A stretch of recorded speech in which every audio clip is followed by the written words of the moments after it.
मुल्की दिफा को मजबूत बनाने में कौम को मुसल्लह अफवाज पर फख्र है। हर खतरे से निमटने की मुकम्मल सलाहियत है।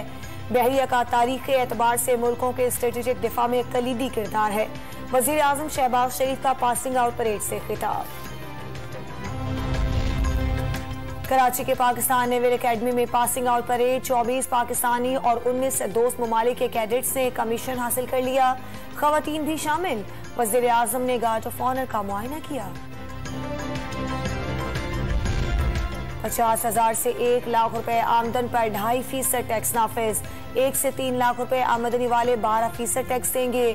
सुनारों की 300 मुरब्बा फीट से कम की दुकानों पर 40,000 रुपए फिक्स टैक्स नाफिज। बड़ी दुकानों पर सेल्स टैक्स की शरह 14% कम कर दी। आम दुकानों से 3 से 10,000 रुपए तक फिक्स टैक्स लेने के बाद मजीद पूछगछ नहीं होगी। बड़ी सनतों पर 10% सुपर टैक्स लगेगा। Cement, steel, sugar industry, oil and gas, fertiliser, banking industry, textile, automobile industry, chemical और बेवरेजेस एक मरतबा फिर सुपर टैक्स देंगे।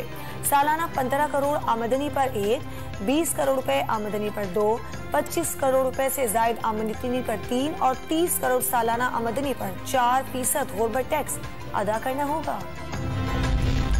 चीनी कंसोर्शियम ने $2.3 अरब कर्ज की रकम स्टेट बैंक मुंतकिल कर दी।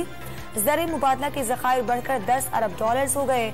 माहिरीन मईशत ने IMF से किस्त मिलने के बाद मुआशी बेहतरी आने की पेशगोई कर दी।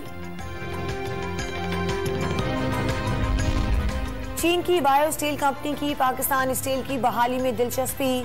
पाकिस्तान स्टील की प्रोडक्शन 30 लाख टन करने की यकीन दहानी। बायो स्टील चीन की नुमाया स्टील साजी की कंपनी तस्लीम की जाती है। कराची में तवानाई बचत मुहिम की पाबंदी में नरमी। हफ्ते को खाने पीने की दुकानें और होटल रात 11:30 बजे के बाद भी खुल सकेंगे। सिंध हुकूमत ने एलामिया जारी कर दिया।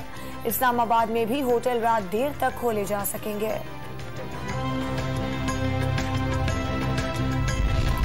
कराची में रेंजर्स ने गिरफ्तारी जाहिर करने के बाद social media activist Aamir Arsalan Khan को रिहा कर दिया। आमिर को दहशतगर्द ग्रुप से रवाबित की बुनियाद पर गिरफ्तार किया गया था। मुस्तकबिल में तफ्तीश में ताउन की तंबीह पर रिहा किया गया। रेंजर्स का ऐलान। मकसूद के बाद नवाज चपरासी की एंट्री। मनी लॉन्ड्रिंग केस में FIA के मोनी सिलाई से नवाज चपरासी के मुतालिक सवालात। नवाज चपरासी को नहीं जानता, मोनी सिलाई का जवाब।